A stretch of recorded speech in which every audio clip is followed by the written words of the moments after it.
Okay, I'm Joan Kester. I'm with George Washington University. I run an interdisciplinary secondary transition master's program and digital inclusion. I've been working with one of my doctoral students, Stella, who wasn't able to make it today because she's getting ready to take a new position at Purdue as a visiting instructor. So this is her dissertation topic, and she wasn't able to join us because she's leaving GW in 2 weeks. So, but I've been working with her the whole part of working on her dissertation. So the idea, and she coined the term from toys to tools, digital inclusion. Is something that we're really passionate about. And with me today is... I'm along here for the ride. No, just kidding. My name is Matt Flanagan. I work with Joan also at the George Washington University, but really the primary stuff that we're talking about today in our other sessions, and maybe we'll talk a little bit about, is our work in PA. So we're here constantly in communities, and so we definitely spend most of our time up here, getting to know you guys. Yep. And my husband and I and our 2 Cocker Spaniels live in Mount Joy in Lancaster County. So my world is kind of spread out. I go down to campus during the fall and the spring semesters, but we're doing most of our research here in the state of Pennsylvania. So we're going to talk today about the status of information and technology world, which we all know is ever changing. We want to talk and really do some brainstorming with you about factors that impact digital inclusion of youth with disabilities, potential uses of digital literacy and technology and transition, and then enhancing the use through mobile technology. So just as a show of hands, who works in a professional role?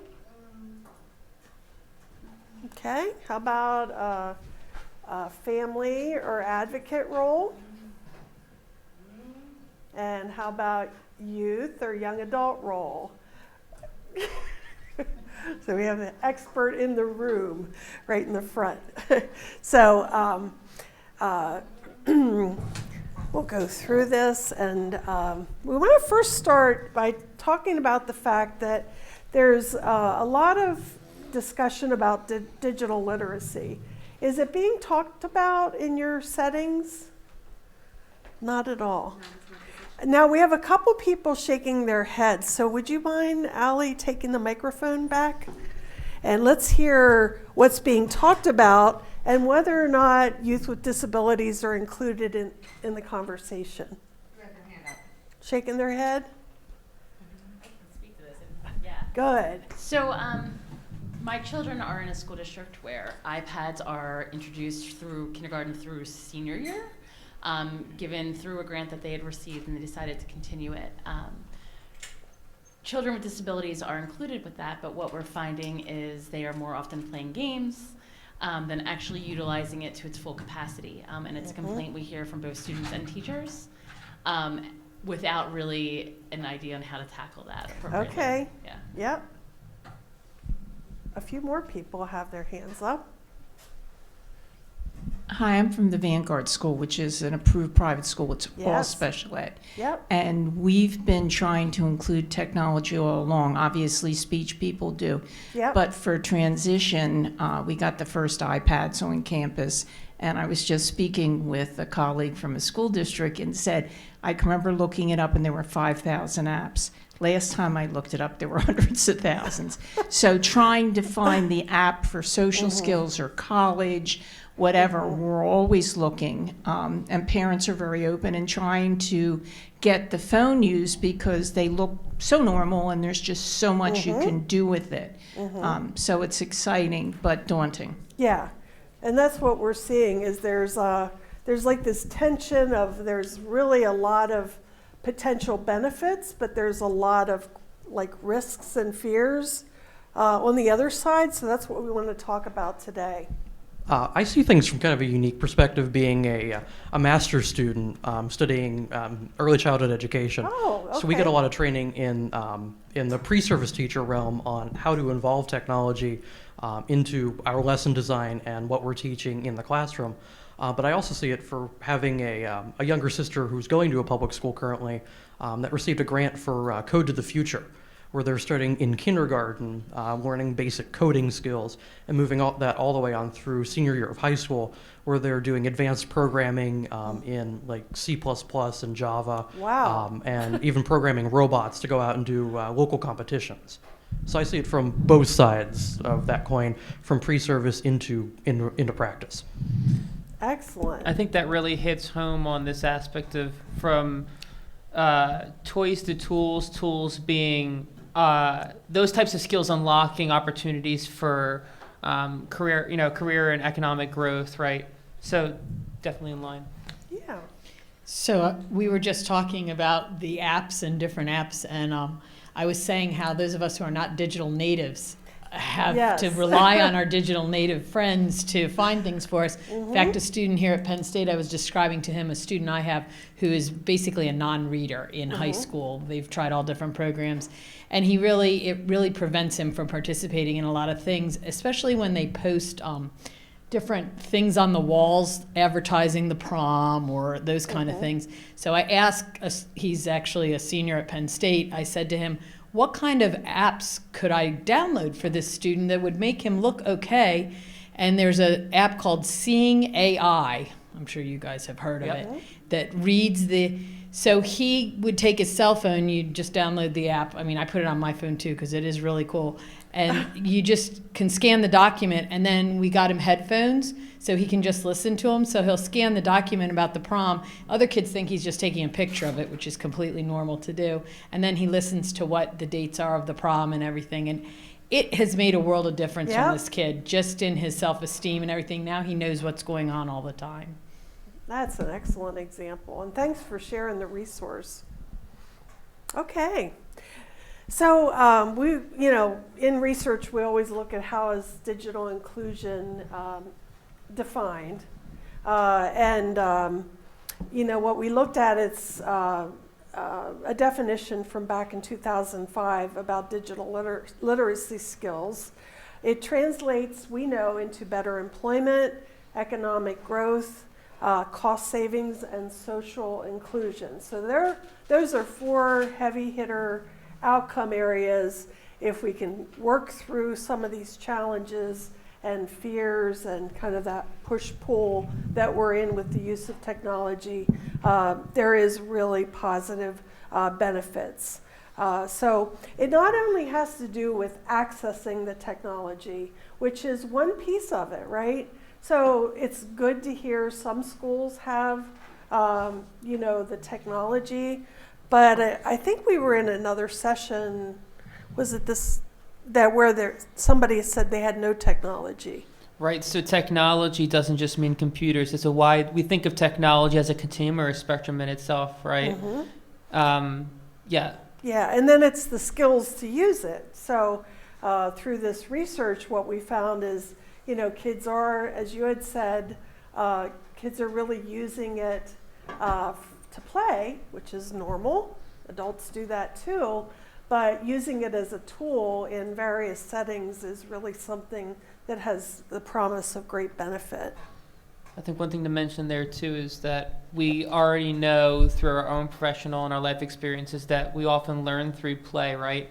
So there's a unique opportunity there to make that transition from using them as tools in play to having opportunities to play what they look like in other contexts that are more related to adult life. It doesn't have to just be that we're making a transition and you're going to use these tools in a new context. It can be a fun way to do that as well, right? Just as we taught them. Okay, so I'm going to grab the microphone. We're going to play, hopefully you'll be able to hear it, a short video. And during the video, I want you to think about your own digital literacy knowledge. And I also want you to think of the digital knowledge of youth and young adults that you work with. Okay. 2-person operation. Yeah. click one here and let's hope for the best. So far, so good.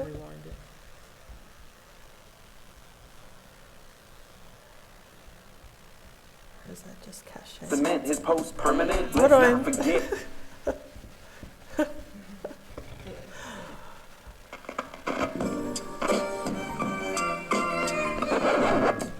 So much you can do when surfing online, surfing online, surfing online.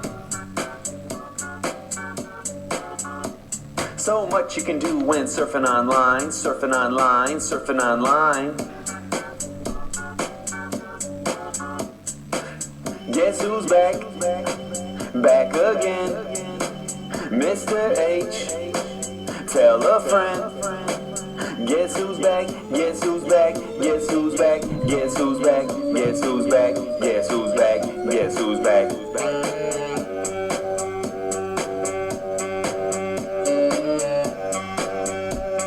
Mr. H, Scarlet Rap. It's created a monster, the internet that is, when kids can bully other kids minding the biz. Gee whiz, bullies bubble up just like fizz, hiding behind keyboards looking to diss. Little malcontent Trent decides to vent, said some mean things he might not have meant, to make people mad, so sad his intent, like words in cement, his post permanent. Let's not forget about creepy stalkers, say 16 more like dude with a walker. Identity theft, definite concern, proper passwords, learn to not get burned. Watch for phishing scams, don't take the bait, less personal info, keep yourself safe. When on the World Wide Web, in control of the keyboard, think about what's said, the decision is yours. Etiquette and etiquette, make sure you don't regret it. Proper positive post, yo, I know you get it. Wireless Wi-Fi, when online, why lie? Try positive vibes, won't need no alibi. Now this looks like a job for me, so everybody just stop and freeze. Let's think about digital literacy and how we use technology. Now this looks like a job for me, so everybody just stop and freeze. Let's think about digital literacy and how we use technology. The internet, wow, what an invention. Connecting us together and not to mention sharing ideas and getting our attention. So many pluses, we know that's not the question. A little device that sits in our pocket, what's not to like? Yo, how can I knock it? Apps for anything, a clock, even can lock it. Take a pic, crop it, even can shop with. Stuck to a screen, what does it mean? Unhealthy interaction, so it may seem. Less face to face, more and more texting. Send a nigga pic, yikes, that's sexy. It's not the best thing for your self-esteem. Trouble with the law, if you know what I mean. If you get a naked pic, simple click delete. If you send to a friend, might be on a registry. What's your profile say about you? Is it all true? Paint a positive view. Before you hit send, is it what you intend? Could someone misinterpret on the other end? Now this looks like a job for me, so everybody just stop and freeze. Let's think about digital literacy and how we use technology. Now this looks like a job for me, so everybody just stop and freeze. Let's think about digital literacy and how we use technology. When you put up pics on social media, careful it doesn't end up deceiving ya. Lots of thumbs up, likes and favorites doesn't determine if your self-worth's legit. It's a legitimate concern and one to recognize. Like screens before bedtime, not a surprise. Hard to fall asleep to our health's demise. Such a distraction, our attraction to a device. Realize drawbacks to too much tech. In the ills of internet, online regret. Think of your footprint, your digital legacy. Post sensibly, show responsibility. Do consider your digital reputation. What's it saying? What's the application? No erasing a digital tattoo. Hard to undo like a bad tat at 22. But let me ask you, would you rather text and talk? Tech can isolate, check Turco's TED Talk. Tech can give us the illusion of companionship without the demands of a real friendship. So put it down, look up, detach from device. Limit your use or miss out on life. Yes, tech can be great, embrace it. Be digitally literate, no other way to say it. Now this looks like a job for me, so everybody just stop and freeze. Let's think about digital literacy and how we use technology. Now this looks like a job for me, so everybody just stop and freeze. Let's think about digital literacy and how we use technology. Mr. H, logging off.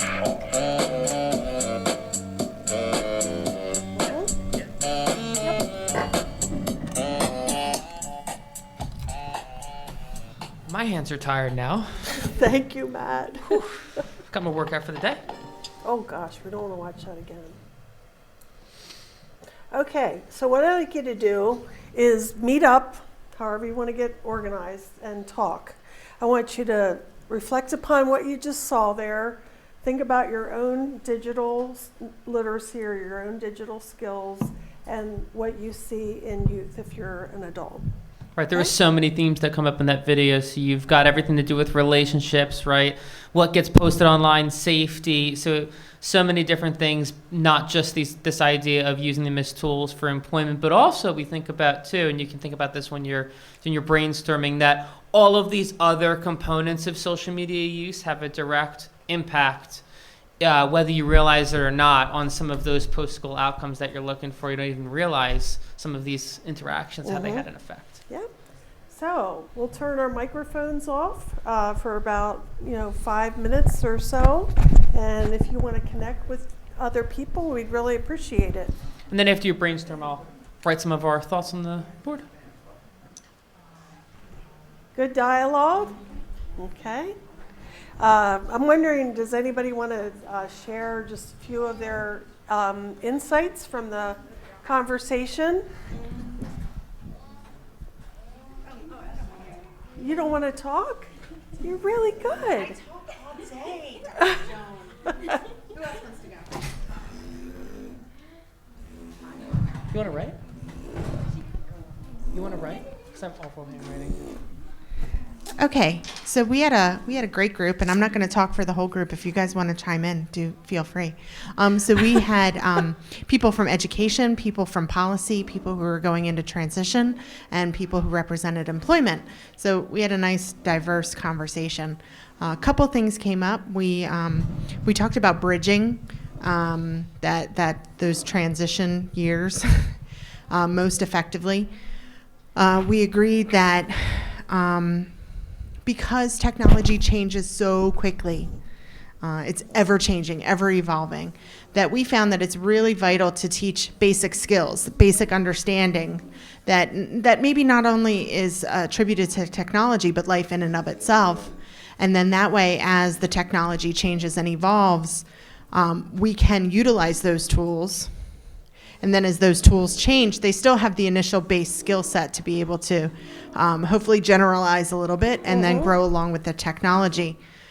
We also had a discussion about the fact that there's still the chance of a young person having access to tools while they're in high school, particularly smart technology, where they might be using a tablet or they might be using a smartphone while they're in school, but for whatever reason, they do not have access to that same technology in the home or after they graduate, which means we're utilizing those transition years, teaching people to use tools that are going to not be available to them when they leave, which if they're not going to have those tools after they leave school, then we shouldn't even really be utilizing them. We should be focusing on other tools that they can be utilizing as adults, and at the same time working with the families and that situation to help to hopefully mediate that. I could share a little bit too from some of the things I heard. Yeah. Thank you. I think it's going to be a nice segue. So, bridging off of that, some of the things I had heard, this idea that there are so many different opportunities for tech out there and so many different contexts, and we're always like chasing that tail, right? Trying to get abreast on the next thing that's going on. So I heard conversations around developing some of those non-tech related fundamental skills, some of those self-management skills and executive functioning capacities that are so critical to, no matter what the context and the tech tool is, that you have some of those underlying abilities for understanding self and understanding things like a digital footprint, right?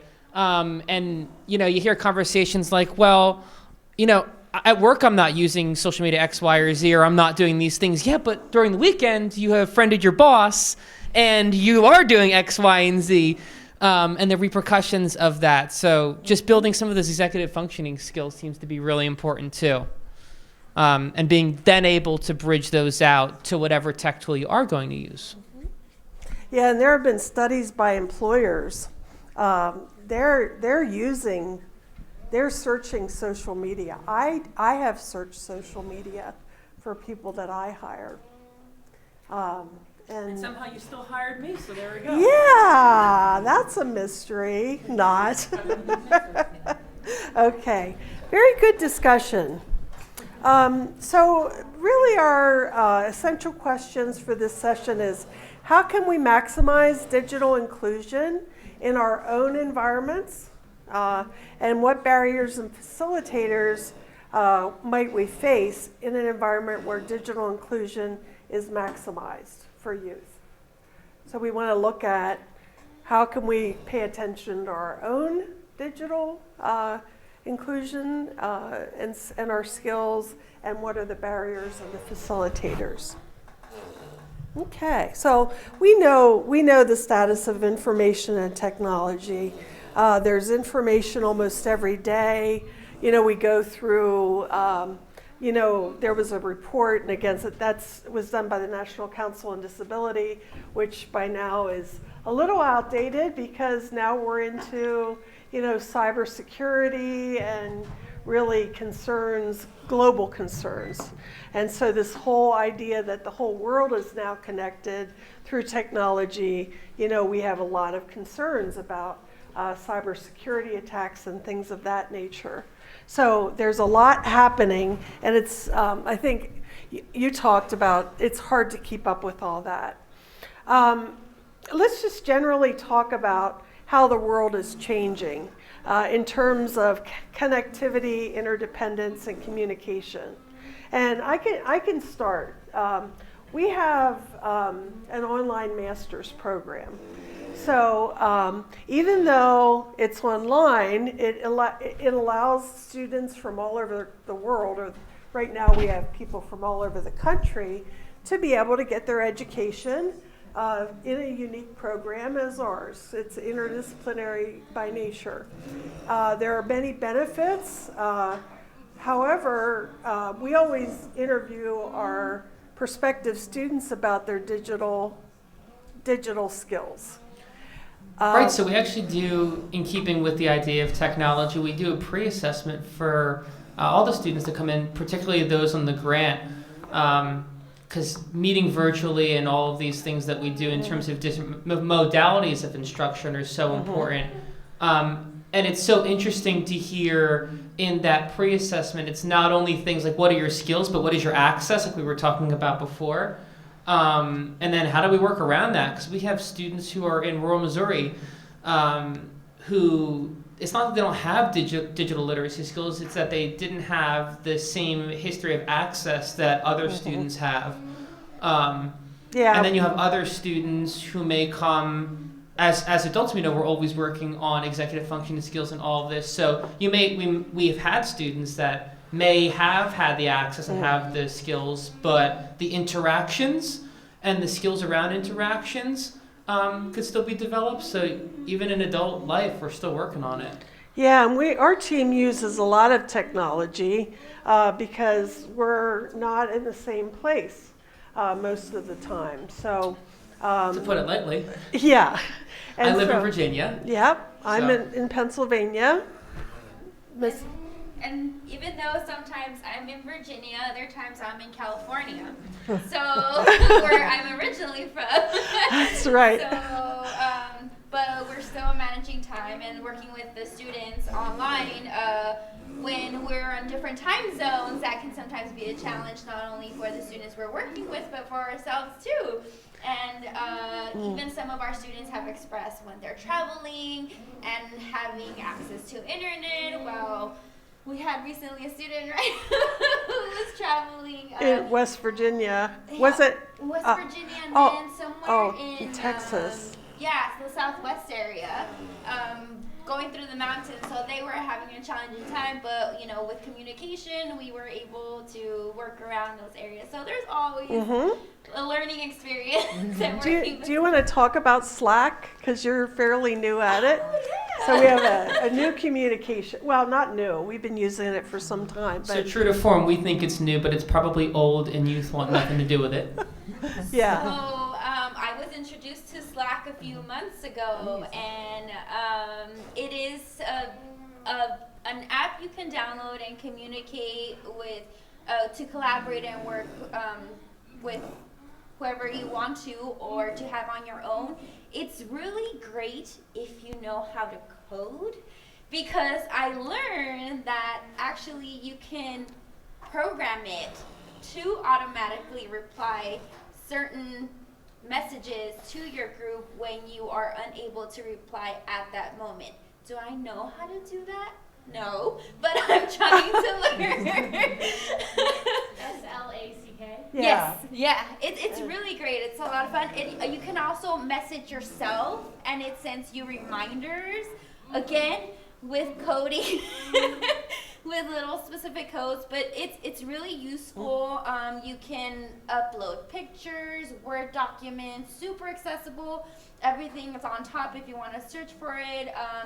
Similar to a text message on an iPhone, how instead of looking for how there's a search button, Slack also has a search button, but files I can honestly say are more accessible on Slack than on, say, like a group text message on an iPhone. To bring it back to the idea of digital footprint, it saves, depending on your account, 30,000 or more messages that are searchable at any time too. So yeah, that's wonderful for productivity. But it also makes you, I think it makes you more aware of, as an organization, the conversations that you have. So as our young adults move into situations in the employment environment where they're likely using some of these, what we call project management tools, that's something that I think is probably not being talked about. It's just yet another area of a footprint that you make. Yeah, and it's really like multiple chat channels. So one thing that I have huge issues with is my volume of email. And so when we use Slack, I see I have a message here, and then we can deal with it. So I have one with certain people, all about students. We have 4 instructors in our one class. We have that class. We have ones where, just like I can communicate with Matt on his just through directly, and he can communicate through me. But it is really changing, and for us, it's something that's so important because the richness of our education programs depends on how we use technology to support and connect students. Okay. So we've already talked about this, but more recent research, if you looked up digital inclusion or digital literacy, disability was rarely mentioned. Actually, a number of years ago, I had a doctoral student do a review, and we found books like this thick, and there was not one reference to disability. So we need to break through this and take small steps. And Julie's looking at really talking to educators and to families about, exploring what are the barriers and then what promotes access. So we have a better sense, because that really hasn't been done. Let's look at this a little more deeply. When we think about how we're included in society, it is as the face-to-face piece of it, but it's also how we're wired in. And so if, for safety reasons, youth are blocked at school, or schools decide that kids can't use their smartphones, or they're not allowed or don't have access to Chromebooks or whatever, we're kind of robbing them of the opportunity. Do you want to share a story about that? I actually had a question. Okay. I work with either youth transitioning into work or adults who are seeking employment. And we have a really difficult time sometimes working with families who, understandably so, are protective of that connection to the digital world. But we're always trying to highlight the opportunities that come from having some digital inclusion. Is there data that we can use? Is there case study? Is there, kind of a best practices that have been set up that we can utilize to help make them feel at ease and make them feel as if we understand their fears and their trepidation, but that, these are our best practices that we're operating with. What I like to do is if you email me, I'll connect you with Julie, Okay, great. She has looked at thousands of Wonderful. Thank you. thousands of articles. That I would like to share about some schools already have learning management systems known either as Schoology, Edmodo. Sometimes they use Google Classroom, and those are good forums that I'm very well aware of. A lot of teachers have used with their students, and bringing in the parents, involving them, so parents can always access these learning management systems. Sometimes they can view their child's grade. They can directly contact the teacher. They can communicate with their child on there. So that's a good way to bring in the parents, make them feel comfortable, make them feel like they're in a safe space, where they are only communicating with their peers from their own community in their own school setting and their teachers, and also teaching them the 21st century technology skills that they're going to need for career. So that's one.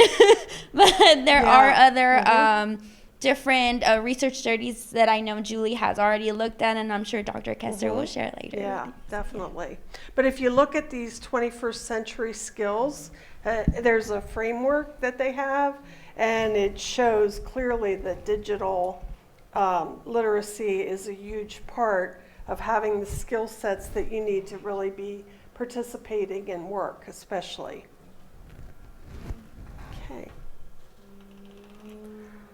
Okay. So I'm sure actually we had a couple conversations in the back about the youth joining social networking sites, and there is benefit to having expanding connections. For example, if somebody isn't able to get out in the community as much, they might be able to make connections, but then on the other side, there might be concerns about who that is on the other side. But really, there is research that shows that if it's used correctly, it can build a better foundation around friendships. And so one of our research project here in the state is called Transition Discoveries. And what we're seeing is the number one thing that is most important to youth is relationships. And so this is one dimension of relationships, most definitely. Yep. Yeah. Has there been any research done on the percentage of positive versus negative outcomes, I guess, for the teenage age, for that age range? Given that there has been so much devastating outcomes for teenagers utilizing social media.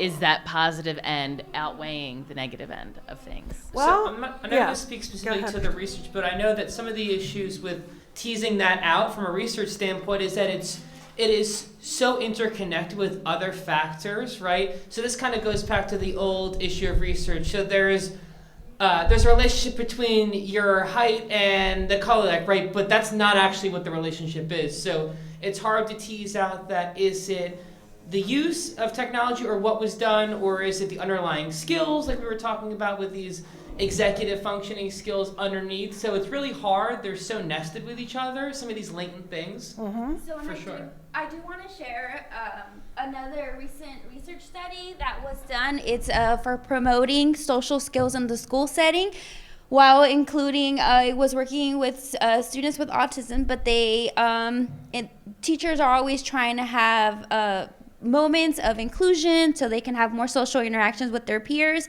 but it wasn't working out. So what they instead decided to use was video games, because the students expressed a strong interest in video games. So they brought game consoles during specific times where they were able to socialize. And these were students who were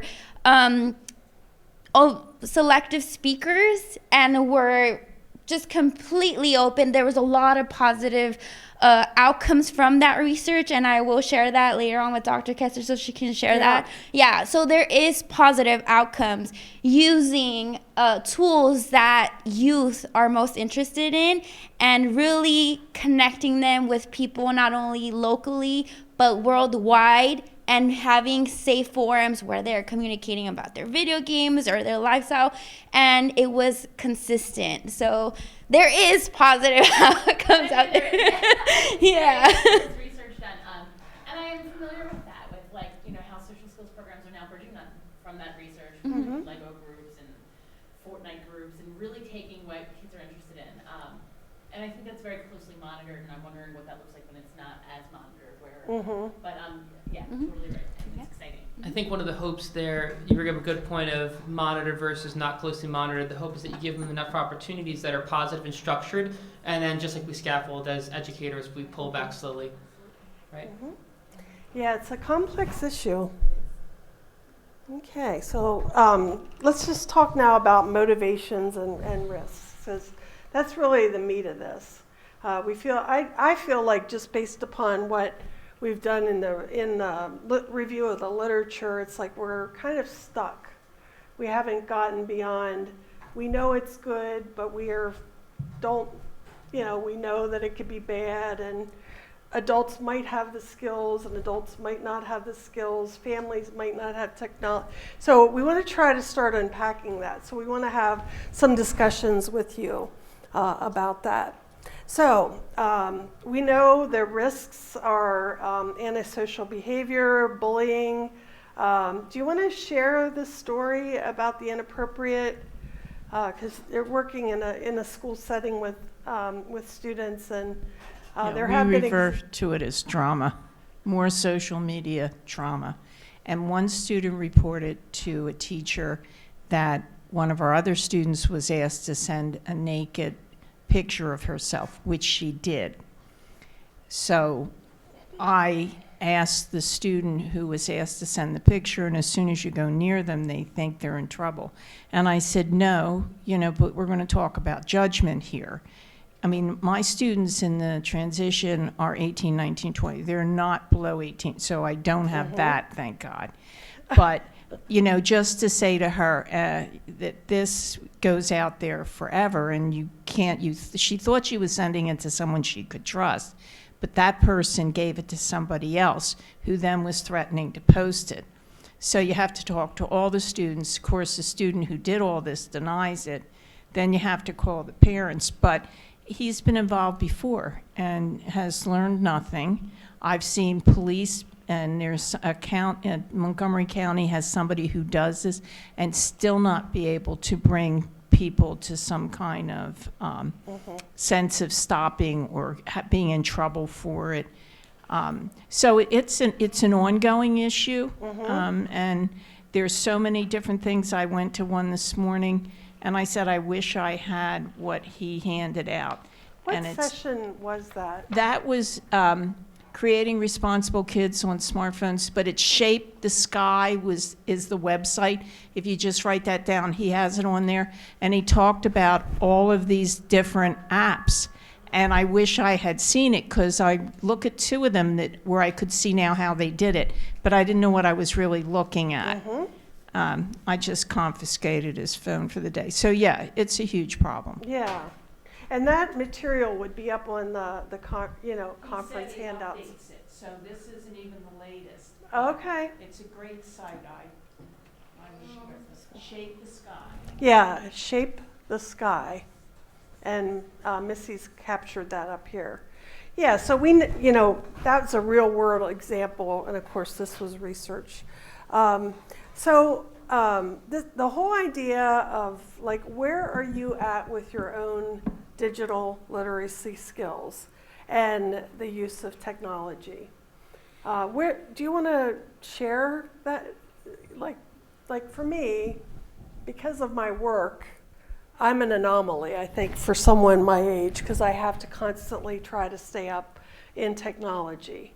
But I don't necessarily, Matt and Missy have more of a connection age-wise to what younger people are using. So that's one of my limitations. I think one thing you notice too is that, and definitely young people, so transition age youth are 15 years younger than me still, right? So my childhood wasn't being a digital native, but through, later on in middle school, that happens. So I see even a difference between like Missy and I, our age group, and then our transition age youth now, that the difference between how quick you and I are in terms of problem solving for tech and how we use, right? And how intuitive it is for the differences for us, it's even faster for them. It's amazing how truly native and how ingrained and wired it is in them. So when we're working with our transition age youth across the state, I'm constantly, like, for myself, I think that I'm almost a digital native, but then I work with them, I'm like, no, I'm not. Yeah, no, I agree with Right? you. I feel like most digital natives know coding language one way or another, whereas I'm still learning the basics. And by basics, I mean the slash and the hashtags.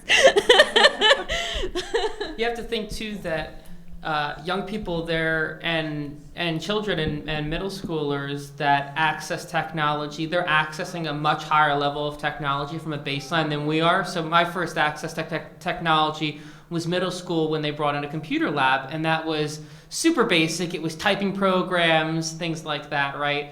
And then our experience with internet was getting the AOL disk from Blockbuster, right? Yeah. Versus, I remember when we finally got smartphones, you can get on the internet on your phone. I'm used to like telling mom to get off the phone so I can connect to dial-up. Right. And that's their baseline and beyond that now. So it's just interesting where you start compared to where we all started. Anybody else want to share kind of an assessment of your technology experience and tools? I feel like I'm always learning myself, and I'm very willing to do that. But one thing I've noticed, I teach a pre-employment transition kind of group, and I work with students who do like really benefit from educational assistance, helping them in paras or whatever in the classroom. And I'm noticing that a lot of paras and educational assistants, and no disrespect, they have no idea. They don't know how to upload a photo. They don't know how to run some pretty kind of simple activities that we're trying to do. So you're spending this time teaching staff around you as you're trying to teach the kids, which is like sometimes can be a little bit overwhelming. And then there's no kind of movement to change that, where you could imagine, okay, that's written into some people's job descriptions. Yeah. Well, you have to have these basic understandings, where it's not. It's kind of a like an excuse. Well, we never learned how. We don't have to do that, but you do, because you have to help these kids to prepare them for their future. So that's a gap that I've noticed. Yes. I need to learn a little bit more. Yeah, it raises the whole issue of professional development in that area. From that example, it almost feels like there's a gap between the youth and their peers, and then you're asking someone to help them who already has an additional gap between. So there's the powers gap to the peers and the youth, right? Kind of up that ladder. Anyone else? Yeah, Allie? Might there be a model where students then become the teachers in our classrooms? I think that might be a really, That would be a great youth I- development activity. I think that could be justifiable.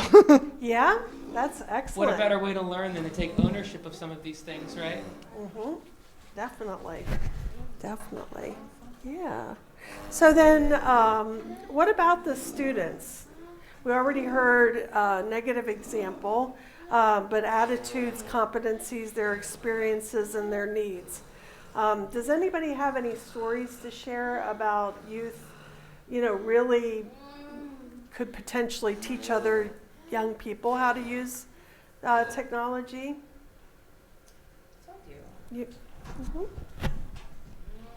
So I had said earlier that we're in a district where everybody has iPads, but from their phones, my daughters who are 15 and 13 have shown me how to create PowerPoints from their phone, and how they're just sending that to their iPad, and like thinking about how accessible that is and how you can really do work at anywhere at any time if you need to, proving their point that they should have their phones in their bedroom to a certain time because they're really doing schoolwork. But I think that's showing just like, we work on a state initiative where families don't always have access to laptops, but just about everybody does have a smartphone. So when you're thinking about how rural counties can compete with urban counties, and how using something just as a smartphone can keep you in kind of entranced in what is happening throughout, more modern counties, I think, if you're going to look at it that way. So I'm using my daughters as a tool to teach me how I can teach the families how they actually can keep up even when they might not have the resources they think they have. Excellent. Good. Okay.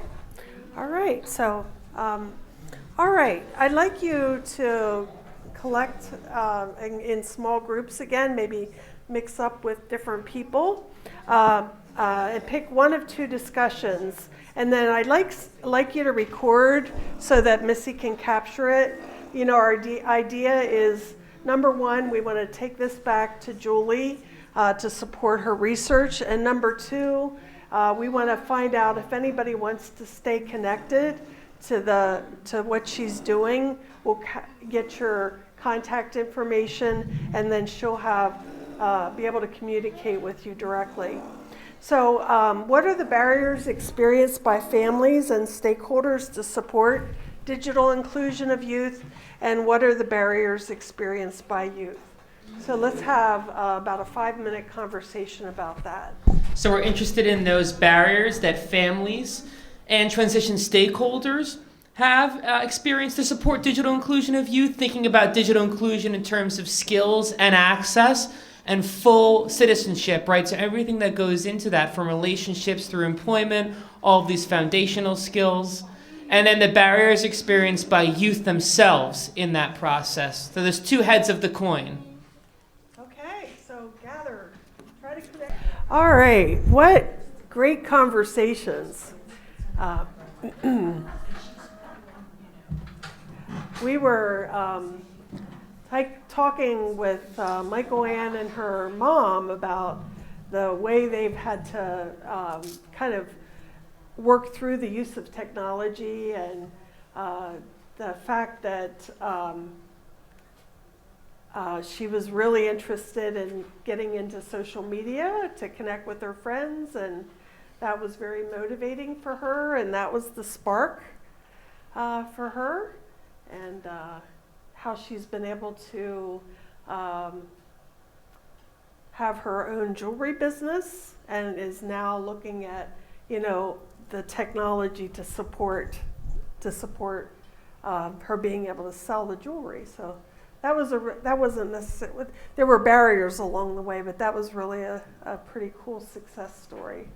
I think one interesting thing in that conversation too is the idea behind which students, who are we to decide which students do and do not have full access and full inclusion to those opportunities, right?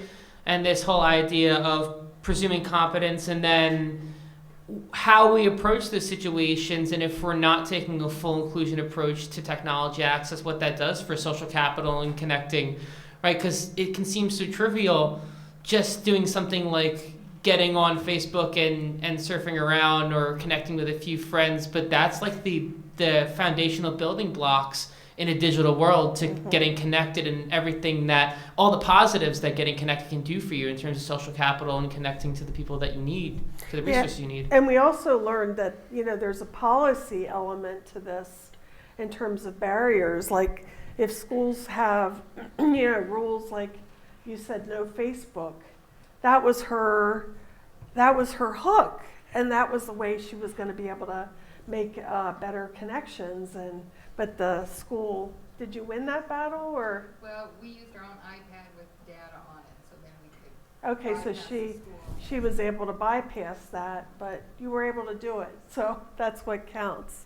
Yeah, so we did also want to talk, we're just about out of time. I hope that story was helpful, and thank you so much for sharing that, Michael Ann, because I think those are some of the facilitators. It's almost like you have to be so persistent at finding the hook, or the spark, right, with young people, and then realizing there are going to be a lot of barriers. There's going to be some risk taking involved, but to start that whole idea with presumed competence. Are people familiar with that term? Yeah, everybody should be familiar with that. So anybody else wanted to share out any of the rich conversations you were having?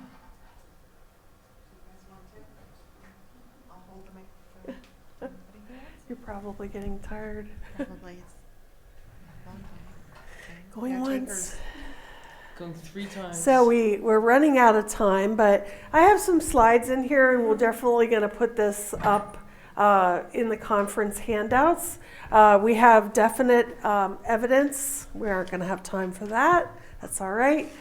We definitely have evidence to show the use of mobile, especially mobile technology, really having young people be, more integrated instead of having some kind of external assistive technology, which often creates a barrier. We've also seen that with mobile technology, some of the research that's been done at Virginia Commonwealth University,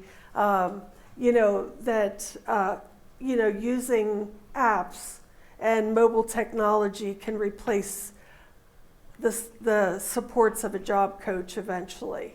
So it's a built-in, longer term support if there's no funding for things like that. So that stuff's really exciting.